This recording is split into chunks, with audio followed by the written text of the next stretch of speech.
Hello everyone, আসসালামু আলাইকুম। কেমন আছেন সবাই? ইউরোপে আজ আমাদের চতুর্থ দিন। আপনারা গত পর্বে দেখেছেন আমরা কিভাবে আইসেল ওয়ার্ল্ড থেকে স্ট্রাগল করে ইন্টারল্যাকেন ওস্ট এসেছি এবং অনেক কষ্টে জুরিখ হাবে ট্রেনটা ধরেছি। হ্যাঁ, আমরা এখন জুরিখ হাবে আছি। জুরিখ এসবি 1847 সালে যাত্রা শুরু করে। এটি সুইজারল্যান্ডের প্রাচীনতম এবং ইউরোপের ব্যস্ততম রেলওয়ে স্টেশনগুলোর মধ্যে একটি এবং এটি জাতীয় এবং আন্তর্জাতিক উভয় গন্তব্যের প্রবেশদ্বার হিসেবে কাজ করে। জুরিখ এসবি হল সুইস ফেডারেল রেলওয়ে একটি প্রধান কেন্দ্র। এটি জুরিখকে জেনেভা, ব্রাসেল এবং বার্নের মতো বড় শহর এবং জার্মানির মিউনিক, ফ্রান্সের প্যারিস এবং ইতালির মিলানের সাথে সংযুক্ত করে। আর আমাদের এখনকার গন্তব্য ইতালির মিলান।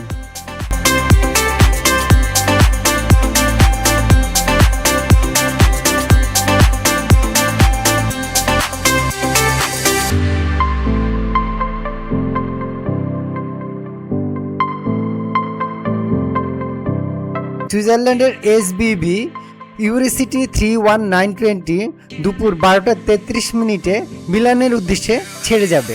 আমাদের জার্নি টাইম হবে 4 ঘন্টা 20 মিনিট। এরপর মিলানো থেকে ট্রেন চেঞ্জ করে ফ্রিসি আরোসা 965120 বিকেল 5টা 35 মিনিটে ইতালির রোমের উদ্দেশ্যে ছেড়ে যাবে। এখানে সময় নেবে 3 ঘন্টা। জুরিখ থেকে রোম পর্যন্ত পৌঁছতে টোটাল 8 ঘন্টায় সময় নেবে। কাজেই এই ব্লকটি ট্রেন জার্নি কেন্দ্রিক হতে চলেছে। সুইজারল্যান্ডের জুরিখ থেকে ইতালির মিলান পর্যন্ত ট্রেন জার্নিটি ইউরোপের সবচেয়ে সুন্দর এবং উপভোগ্য রেল অভিজ্ঞতা। ট্রেনটি জুরিখ থেকে ছেড়ে যাওয়ার সাথে সাথে এটি দ্রুত শহরের দৃশ্য থেকে সুইস পল্লীতে রূপান্তরিত হয়। যাত্রীদের ঘূর্ণায়মান পাহাড়, মনোরম গ্রাম এবং আদিম হ্রদের দৃশ্যের প্রতি আকৃষ্ট করে। রুটটি সুন্দর লেক জুগ এবং লেক লুসার্ন এলাকার মধ্যে দিয়ে গেছে, যেখানে নির্মল জলরাশি আশেপাশের পাহাড় এবং আকাশকে প্রতিফলিত করে। ও মাই গড, এটা কি?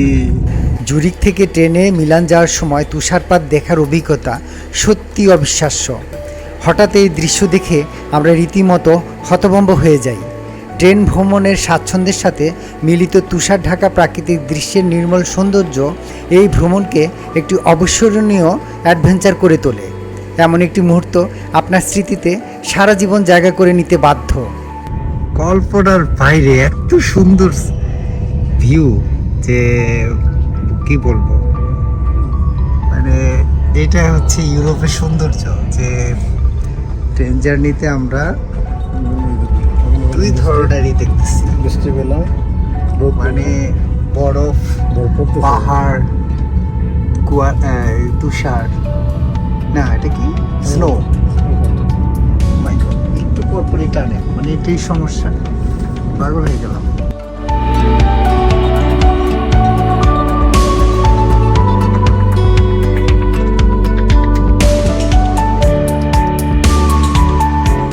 আরে সুবহানাল্লাহ, মানে এই হচ্ছে ইউরোপ। মানে এই যে একটু পরপর টানেল, বাট মানে ভিউটা, মানে এই ভিউ আসলে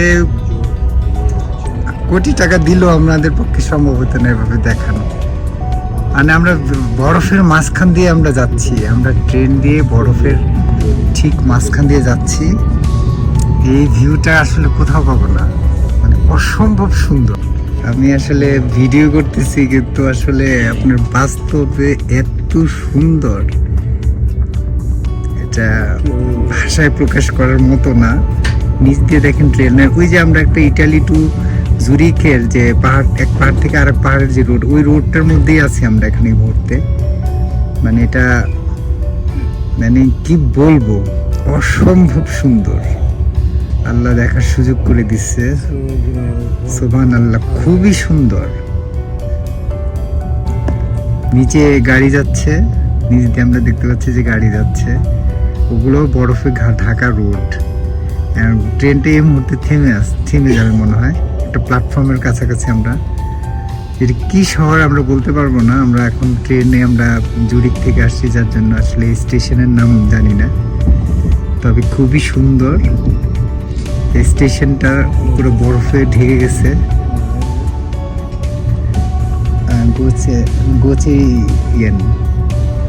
পুরো স্টেশনটাই বরফে ঢেকে গেছে, মানে বাইরে কি পরিমাণ ঠান্ডা, আর আমরা ভিতরে কিন্তু কিছুই ফিল করতে পারতেছি না যে আসলে কেমন। ট্রেন থেকে আমাদের বাইর হওয়ার কোনো সুযোগ নাই, এটা ডাইরেক্ট একটা ট্রেন, সরাসরি মিলানো যাবে। তার জন্য আমরা এই ফিলটা নিতে পারছি, এটাই অনেক কিছু, আলহামদুলিল্লাহ। ও মাই গড,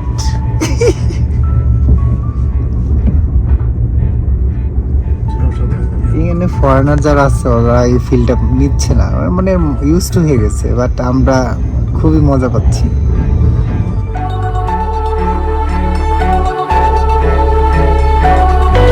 সীমান্ত অতিক্রম করে আমরা এখন ইতালিতে। দৃশ্যাবলী ধীরে ধীরে আলপাইন ভিস্তা থেকে আরও নাতিশীতোষ্ণ এবং মনোরম ইতালীয় ল্যান্ডস্কেপে পরিণত হয়েছে।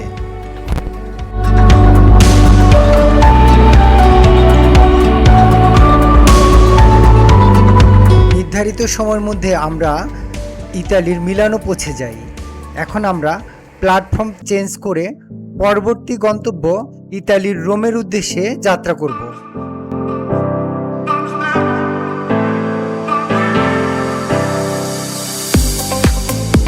মিলান সেন্ট্রাল হলো ইতালির বৃহত্তম এবং ব্যস্ততম রেলওয়ে স্টেশনগুলোর মধ্যে একটি। 1931 সালে এটি চালু করা হয়। মিলান সেন্ট্রালে রোম, ভ্যানিস, জুরিক এবং প্যারিসের মতো শহরে উচ্চ গতির ট্রেন সহ অসংখ্য দেশীয় এবং আন্তর্জাতিক রুট পরিচালনা করে।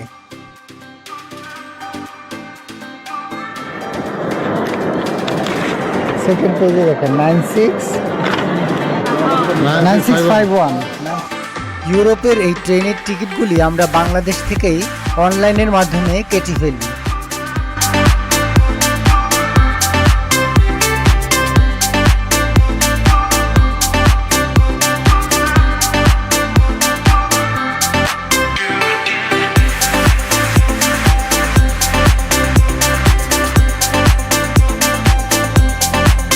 হাই স্পিড ট্রেন জার্নির অভিজ্ঞতা এই প্রথম। ট্রেনটি 315 কিলোমিটার স্পিডে ছুটে চলছিল। মিলান থেকে রোম পর্যন্ত হাই স্পিড ট্রেন যাত্রা এই দুইটি প্রধান ইতালীয় শহরের মধ্যে ভ্রমণের সবচেয়ে আকর্ষণীয় এবং আরামদায়ক ভ্রমণ। ট্রিপটি প্রায় 3 ঘন্টা সময় নেয়। ফ্রি ওয়াইফাই, ওয়াইড বসার সিট এবং অনবোর্ড ক্যাটারিংয়ের মতো সুযোগ সুবিধা পাওয়া যায়। এটি ব্যবসায়ী এবং ট্যুরিস্ট ট্রাভেলারদের জন্য খুবই জনপ্রিয় জার্নি। রাত 9টায় আমরা চেক ইন করি এবং খুবই সংক্ষিপ্তভাবে রুমের কন্ডিশনটা শেয়ার করছি।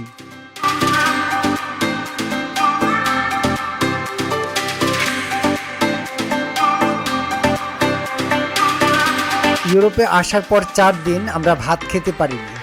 তবে ইতালিতে অসংখ্য বাংলাদেশি রেস্টুরেন্ট রয়েছে। তেমনি একটি বাংলাদেশি রেস্টুরেন্টের খোঁজ পেয়েছি। আমরা এখন সেই রেস্টুরেন্টে যাচ্ছি রাতের ডিনার করার জন্য।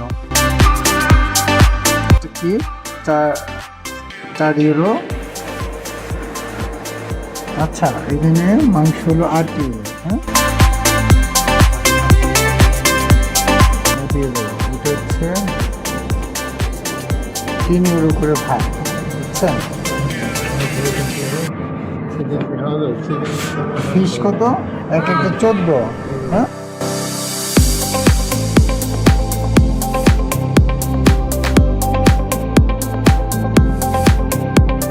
4 দিন পর তৃপ্তি সহকারে রাতের ডিনার করে নিলাম। রেস্টুরেন্টের ওনারের সাথে আমাদের সুসম্পর্ক হয়ে যায় এবং উনি আমাদেরকে আগামীকাল কিভাবে রোম সিটি ঘুরবো তার একটি আইটিনারি লিখে দেন, যাতে আমাদের কোনো প্রবলেম না হয়।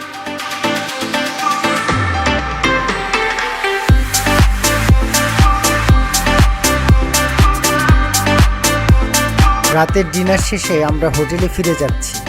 আমরা খুবই টায়ার্ড, আজ আর বেরোচ্ছি না, হোটেলেই রেস্ট নিব এবং এরই সাথে আমরা ব্লগটিও শেষ করে দিচ্ছি। কাল আমরা রোম সিটি ঘুরব এবং রোম সিটিকে কেন্দ্র করে আমরা ব্লগ তৈরি করব। আশা করছি ব্লগটি দেখবেন। ততক্ষণ পর্যন্ত বিদায়। আল্লাহ হাফেজ।